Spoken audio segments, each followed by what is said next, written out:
Hakuna Matata.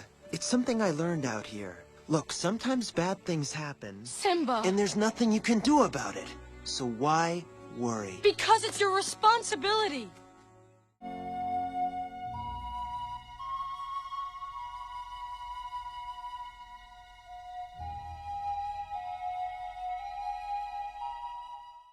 Last time we left off on The Lion King, we learned about the psychology of Scar, we learned about the psychological disorder and the narcissistic anti-personality disorder that he has, causing him to get rid of his brother, and pulling a Thanos, snapping Mufasa away, snapping Simba's freedom away, and snapping Simba's happiness away. And in 1994, we didn't know what was going to happen next, because this was a big surprise, knowing that the good guy actually goes down.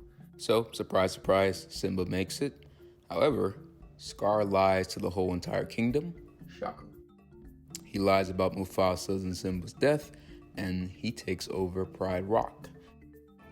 So it is with a heavy heart that I assume the throne. And to make matters worse, it's not like anyone can challenge him because he has an army of hyenas to support him. Fast forward to kid Simba, who's out in a desert somewhere, and it looks like he's about to become somebody's, cub sandwich. Pun intended. I said club sandwich, cub sandwich. And it looks really bad again for Simba till two of the most iconic Disney bud duo come out in history. I mean, I kind of like Mike and Sully more, but just these two guys, I'll just say it. Timon and Pumbaa. These guys, they save Simba. So we're keeping him? Of course. Who's the brains in this outfit? My point exactly. They tell him jokes, which I just can't help but laugh out loud to every time I hear the jokes, no lie. Kid, what's eating you? Nothing. He's at the top of the food chain. The food chain! So, where you from? They try to talk to Simba and see what's going on. What'd you do, kid? Something terrible, but I don't want to talk about it. Good. We don't want to hear about it. I mean, Timon said it pretty best. Simba is starting to go through a potential depression. No. I mean, he's depressed. Oh. So as shown by their puns and various jokes that I'm a sucker for, Timon and Pumbaa, they kind of have the good vibes only attitude, and they use this to try to help Simba out.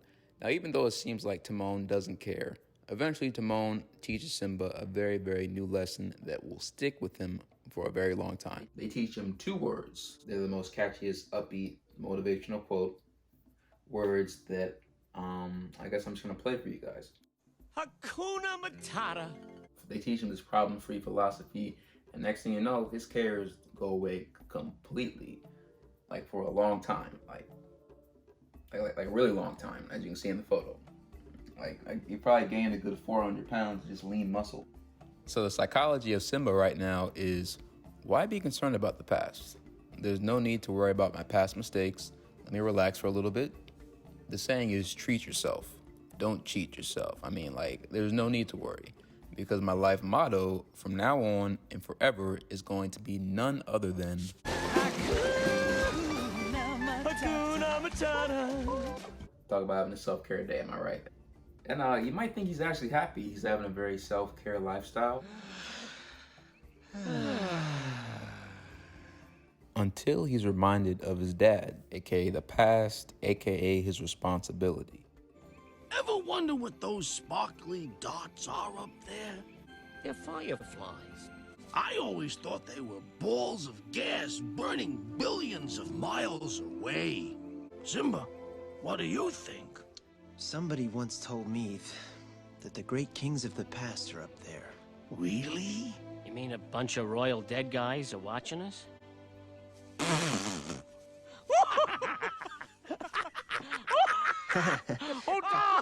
Yeah, pretty dumb, huh? Oh, you're killing me, son. Yeah, sure. Oh.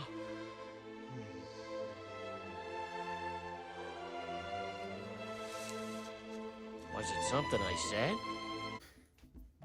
And his guilt holds him back from really taking responsibility from his conversation he had with his dad all those years ago.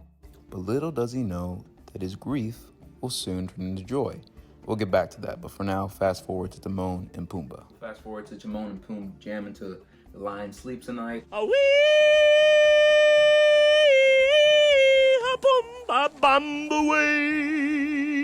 Everything's good till a certain lion shows up and, well, they're ready to have pork chops for dinner, which is Pumbaa.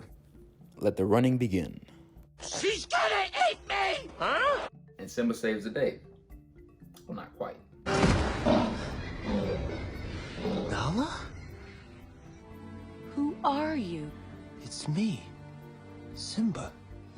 How did you... Whoa, whoa! Time out! Let me get this straight. You know her. She knows you. But she wants to eat him. And everybody's okay with this? Did I miss something? Simba has avoided responsibility, and now he's reminded of it by his old friend Nala. You're alive, and that means you're the king. Lady, have you got your lions crossed? He's not the king. Are you? No. Simba? No, I'm not the king. Maybe I was gonna be, but that was a long time ago. And Nala is on to something. She tries to figure out why Simba is denying this responsibility. Could you guys excuse us for a few minutes? And I'm pretty sure it would have worked, but for now, instead of just trying to tackle this issue head on, they decide to catch up. Cue love song. Can you feel the love tonight? So, side lesson, distractions. Oftentimes when you have a responsibility or something that's stressing you out, you may just use hanging out with your friends, just procrastination in general, just to hold off doing and fulfilling that assignment. Now granted, I'm single, shocker.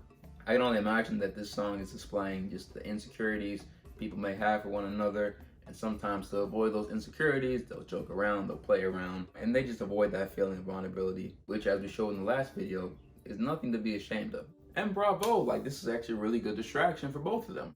And I think the song's awesome, the lyrics are great, the message behind it is awesome, and it brings Pumbaa and Timon to tears. But then again, reality kicks back in and responsibility kicks back in. Why won't you go back to be king? I can't go back. Why? You wouldn't understand. What wouldn't I understand? No. It doesn't matter. Hakuna Matata. What? Hakuna Matata. And in my personal opinion, it feels like he's using Hakuna Matata as a coping mechanism for the past.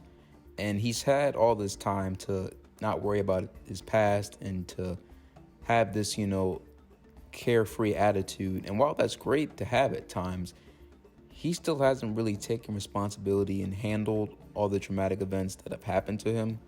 And that's a problem too.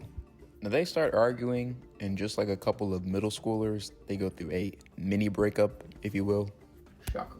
Simba runs off into the distance, and he's out in the forest, and he runs into Rafiki.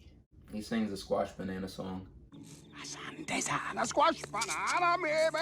I think you're a little confused. Wrong. I'm not the one who's confused. You don't even know who you are. Oh, and I suppose you know. Sure do. You're Mufasa's boy. Bye. Wild goose chase again. And now here's where some interesting things happen. A lot of people, they have their own interpretation about what's going on. I would like to think that Simba goes on a righteous acid trip. Like, we in the audience and Rafiki, we know what's going on with Simba. However, to the average animal or bystander, it would just look like a lion who's on drugs talking to the clouds at night. I mean, that's the best way to put it. Simba has ran him from the past long enough. He has no choice but to accept responsibility and take his place as king. Remember who you are. You are my son and the one true king. Remember. What was that? The weather. Looks like the winds are changing. Change is good. Yeah, but it's not easy. I know what I have to do, but going back means I'll have to face my past. Some people get really nervous about facing responsibility and facing their past. Now, to anyone who has insecurities about their past and anyone who may not want to face their past, here's Rafiki's response. Ow! Jeez, what was that for? It doesn't matter. It's in the past. Yeah, but it still hurts. Oh, yes, the past can hurt. But the way I see it, you can either run from it or learn from it. So the encouragement and the psychological lesson here is to learn from the past. You can revisit the past, just don't live in the past. And I think this is one of the lessons that the movie is trying to display with Simba. So in review, it's nice to have a self-care lifestyle, but there's still a need for being responsible. Psychological distractions may be good, but there's still a need to be responsible. You may have as insecurities and past mistakes, but there's still a need to be responsible and to learn from them.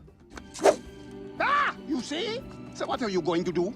First, I'm gonna take your stick. No, not a stick! Hey! Where are you going? I'm going back! Good! Go on! Get out of here!